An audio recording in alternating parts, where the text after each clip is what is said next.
Et ce jour, le 28 septembre, de Manéa, est-ce que Pivi est venu vous retrouver au camp Alpha Yaya? Ah, bon, le colonel Pivi, il est là. Moi et le colonel Pivi, sauf je vais aller le saluer. Hein. Bonjour, grand frère. Vous avez compris la Mais question? je ne l'ai pas vu le jour du 28 septembre. On n'avait pas les mêmes programmes. Vous ne l'avez pas vu? D'abord, il n'est même pas venu me saluer quand j'étais malade. Comment je vais aller vers lui? Vous ne l'avez pas vu? Je ne l'ai pas vu. Bien.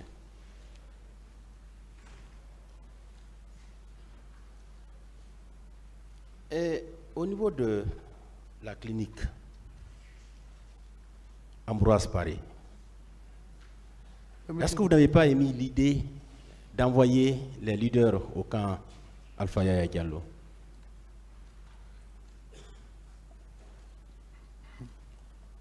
Non. Non. Je n'ai pas de cellule pour ça. Et est-ce qu'on peut savoir pourquoi vous avez sorti la grenade? C'est bel et bien dit, monsieur le procureur. Si Toumba n'avait pas intervenu entre moi et le colonel Tegboro, ce n'était pas bon. Oui, c'est la motivation. La motivation, il a trahi. Non. Il a mis le président Dadis dans l'eau. Cette menace, c'était contre les leaders ou non, c'était contre Tegboro? C'était contre Tegboro, monsieur le procureur. Si c'était contre les leaders, je vais les reconnaître. Moi, si c'est un homme, j'allais le dire parce que je suis pour une deuxième fois. Vous n'avez pas empêché l'admission des leaders au sein de cette c'était clinique? pas de la manière. C'est les gens qui ont interprété comme ça, ils ont analysé comme ça, parce qu'il a peur. Quand tu as peur, tu analyses les choses comme tu le veux. Donc, vous avez sorti la grenade contre Tegboro? Mais il fallait. C'était contre lui? Oui. Pourquoi? Qu'est-ce qu'il avait fait? Mais ce sont eux qui ont fait tout ce qui est passé au stade. Mais pourquoi vous n'avez pas attendu au camp? Attendre au camp? Il a l'autre leader. Moi, je ne sais même pas ce qu'ils sont en train de faire. Parce que quand tu veux sauver quelqu'un, tu es là présent et en train de le maltraiter. Le jeune qu'il avait porté, à ce temps, moi-même, j'ai gardé le sang-froid. Parce que quand j'ai vu le jeune l'a porté, je ne le connais pas. Je ne sais même pas si c'est un garde-corps ou quoi. Mais quand il était maintenant en mouvement, lui, il partait. J'ai dit, d'accord, on va sortir dehors. Ils ont mis dans leur voiture.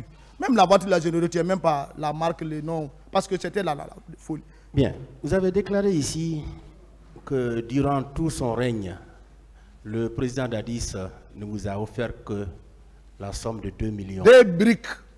Millions de francs guinéens. Comment vous fonctionniez?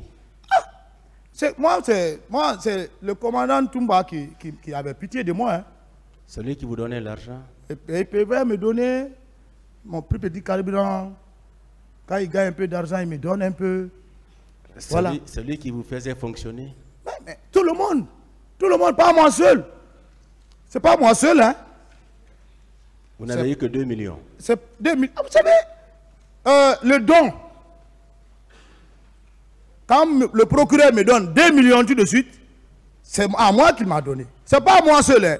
J'étais avec le commandant Toumba dans sa chambre. C'est le commandant Toumba qui l'a donné à main. Prenez ça. Le commandant Toumba m'a dit, ah, comme c'est le président qui nous a donné ça, c'est béni. On va avoir beaucoup d'argent plus que ça. Il a pris 1 million, j'ai pris 1 million, j'ai mis dans ma... On est sorti. Nous, on n'a pas beaucoup de temps avec le président Dadis. Et aussi, vous ne cessez de répéter que le président Dadis vous a trahi. Il vous a écarté. Plus que tout. Oui. Qu'est-ce que vous entendez par là? De quelle trahison? D'abord, la trahison à député. Tu ne peux pas empêcher quelqu'un d'aller faire les cours d'officier et tu le fais traîner. Chacun de nous a besoin de formation. C'est une trahison. Non seulement lui, il est parti en Allemagne, il a fait les cours. Moi, pour moi, il me bloque. Parce qu'il est chef d'État. D'accord, je suis d'accord. Je suis à ton chevet. Mais quel poste qu'il m'a donné? Quelle construction il m'a donné? Quel terrain il m'a donné? Donc où je peux habiter? Quel poste? Vous êtes frustré? Je ne suis pas frustré. Je suis un homme de Dieu. C'est le destin. Je suis vivant. D'autres sont morts. Donc, ne pas être frustré, ce n'est pas reconnaître la grandeur de Dieu. Je ne suis pas un homme frustré. Je suis un homme patient. D'accord.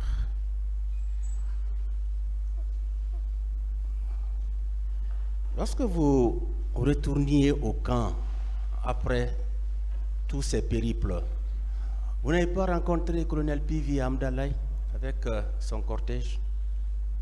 Franchement, j'ai vu 3 à 4 pick-up qui descendaient. Mais dire que j'ai vu colonel Pivi assis dedans. Ces pick-up là, vous les connaissiez? Non. Bon, les pick-up, vous savez, au moment de CNDD, il y avait tellement de pick-up. Tu ne peux pas identifier c'est pour qui? Les pick-up dont vous parlez. Non, je ne peux pas identifier. Moi, c'est les gens que j'ai pu reconnaître par leur armement, c'était au rond-point. Quand ils viraient pour rentrer au camp, ils quittaient chez le général.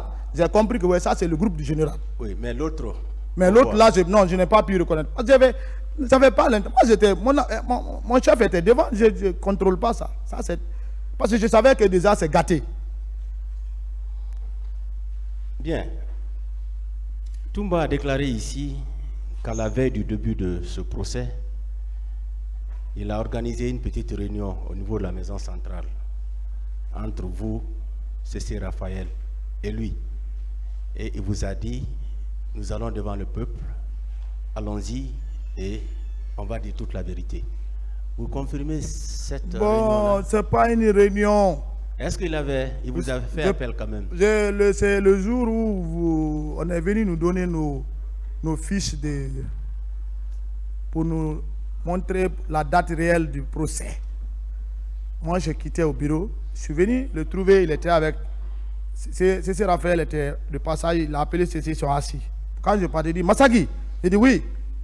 C'était la première fois. Parce que tout le monde à la maison centrale, on ne se fréquente pas.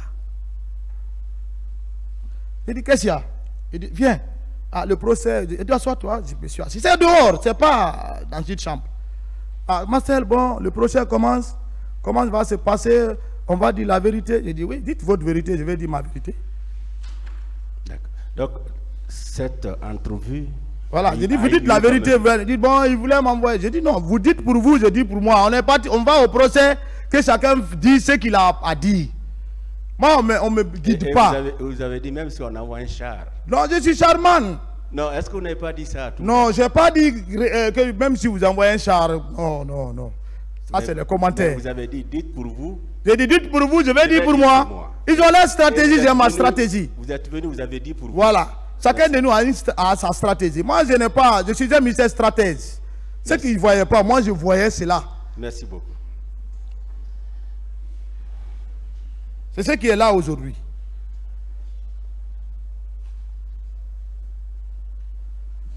Au niveau de Kalia, le camp de Kalia, le centre de formation de Kalia, les autorités qui étaient impliquées dans la gestion des recrues, est-ce que vous pouvez nous donner les noms? Ah, monsieur le procureur, là je ne connais pas. Vous savez, les centres de formation, ce n'est même pas la présidence qui commande les centres de formation. Les instructeurs aussi ne sont pas choisis par quelqu'un. Peut-être. Les recrues étaient gérées par qui? Les recrues, bon, là-bas, je ne connais pas le directeur du centre quand même. Je ne connais pas. Il ne faut pas que je mens. Je ne suis pas parti, il n'y a pas de relation. Mais vous êtes quand même ferme. Les 300 qui étaient venus au camp Alpha Yaya étaient venus de Kalia. 300? Oui. Vous nommez? Oui, 300. Les jeunes qui étaient venus. Oh, je ne peux pas nommer, mais les jeunes qui étaient au Kalia étaient gérés par Makambo. C'était au vu de tout le monde. D'accord. Où ils avaient quitté ces jeunes? Ah, mais ça, c'est les soldats de Kalia. De Kalia. Ah, ils étaient venus tous de Kalia. Ah, ça, c'est clair. Ils étaient au camp gérés par... Il n'y avait pas de soldats, si ce n'était pas eux. D'accord. Il n'y avait pas de soldats. Parce que les soldats de 66, dès qu'ils sont sortis, le même jour, on les a gardés grade caporal.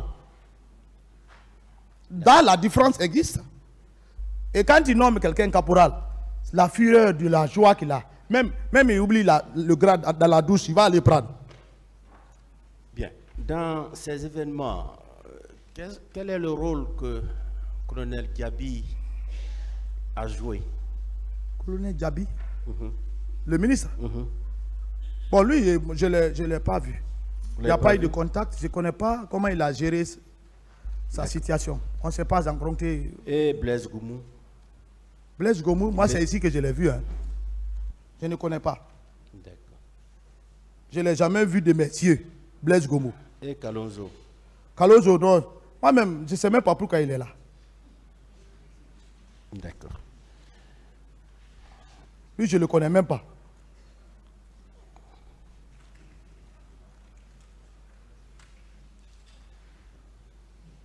Et qui avait transporté ces jeunes recrues venus de Kalia dans les cars au niveau du stade?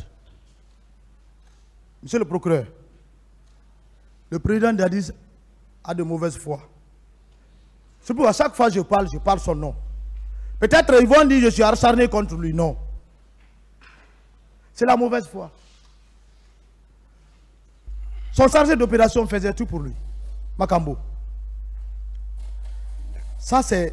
Même, je suis en train de parler, ceux qui vivaient au camp, Alpha et les militaires, sont tous témoins.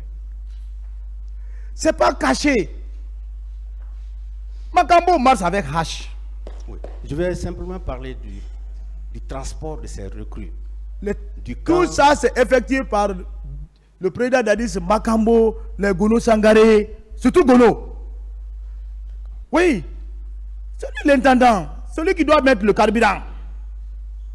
Voilà. Il y avait combien de cars environ? Bon, je n'ai pas vu de cas. On a parlé de 3 Je n'ai pas vu de... Vous savez, des choses comme ça, il faut une dissimulation. Les militaires... Vous confirmez quand même que ces jeunes recrues avaient été transportés? Ils ont été transportés. Là, ça c'est formel. Merci. C'est eux-mêmes qui ont fait des gavures là, que le peuple de Guinée a souffert.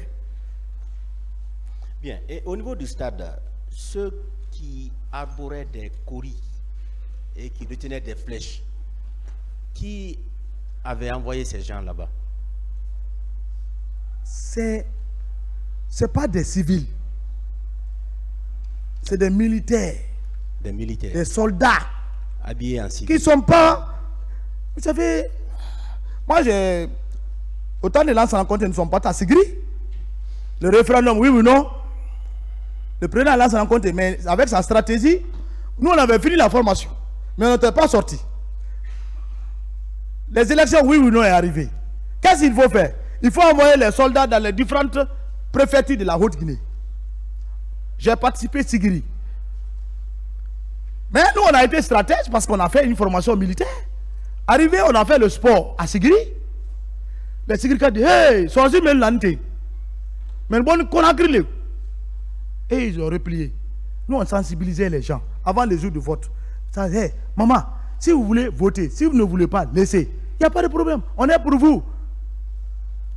On enlève les pneus. Vous voyez? On n'était pas armés. Mais une fois que tu dotes un soldat qui n'a pas de formation militaire, clé, et tu l'envoies dans la foule, il va faire ce qu'il veut. Il croit qu'il est au champ.